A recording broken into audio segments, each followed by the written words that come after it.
Episode में एक अलग ही ट्विस्ट देखने को मिलने वाला है। यहाँ पर भाई अब नीति पड़ गई राजीव और परी के पीछे। अब नीति को तो समझ में आ ही गया कि इनकी शादी तो हो गई, लेकिन किस तरीके से अब शादी को खत्म कराना है इसकी प्लानिंग करती है वो। हम देखते हैं कि भाई यहाँ पर पहले तो परी को पकड़ती है और राजीव को, और परी को बोलती है कि तुम शादी को तो मानती नहीं हो ना, तो तुम एक काम करो, जो तुमने सिंदूर मांग में तुम्हारे भरा हुआ है, जो मंगलसूत्र तुमने पहन रखा है, वो सब उतार दो और अब तुम उल्टे फेरे ले लो। और यहाँ पर जैसे ही उल्टे फेरे दिलवाती है वो, तो गुरविंदर आ जाती है, गुस्सा करने लगती है और कहती है नीति तुम ये सब क्या कर रही हो। और नीति को गुस्सा आता है, नीति लेती है चाकू और गुरविंदर की गर्दन पे रख देती है। अब भाई सब लोग एकदम से एकदम शॉक हो जाते हैं कि ये क्या हो गया। और यहाँ पर गुरविंदर बहुत घबरा जाती है, नीति गुस्सा करती है कि अब मैं तुम्हारी जान लेके ही रहूंगी, तुम नहीं रहोगी ना सब कुछ खत्म हो जाएगा, और तुमने जबरदस्ती सारी शादी कराई है। तो बहुत कुछ कहती है नीति गुरविंदर को। और यहाँ पर राजीव किसी तरीके से उसको धक्का वक्का देके चाकू तो हटा देता है, लेकिन नीति अब जो भड़क गई है ना, उसकी प्लानिंग हम आने वाले एपिसोड्स में ही देखने वाले हैं। अब यहाँ पर किसी तरीके से शादी वगैरह तो हो गई है।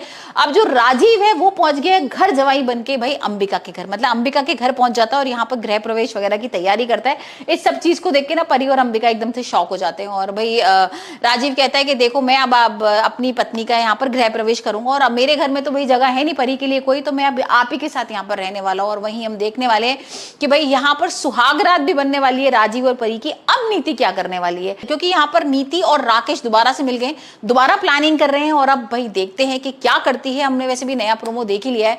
यहाँ पर नए प्रोमो में भाई हम देख रहे हैं कि जो राजीव है वो बहुत प्यार से परी को कुछ गिफ्ट दे रहा है, और नीति वहीं पर भाई खड़े होकर बहुत गुस्सा कर रही है। और नीति ने भी सोच लिया कि अब मैं राजीव की और परी की जिंदगी बर्बाद करूंगी। वहीं दूसरी तरफ यहाँ पर परी ने भी यही सोच लिया है कि राजीव को किसी तरीके से वो बर्बाद कर देगी। तो अब देखते हैं कि भाई राजीव को कैसे बर्बाद करते हैं नीति और परी, क्योंकि यहाँ पर राजीव तो कर रहा है पार्वती से प्यार, उसको लग रहा है कि मेरी परी है, और वहीं नीति भाई बहुत गुस्से में है, बौखलाई हुई है कि राजीव से किसी तरीके से उसे बदला लेना है।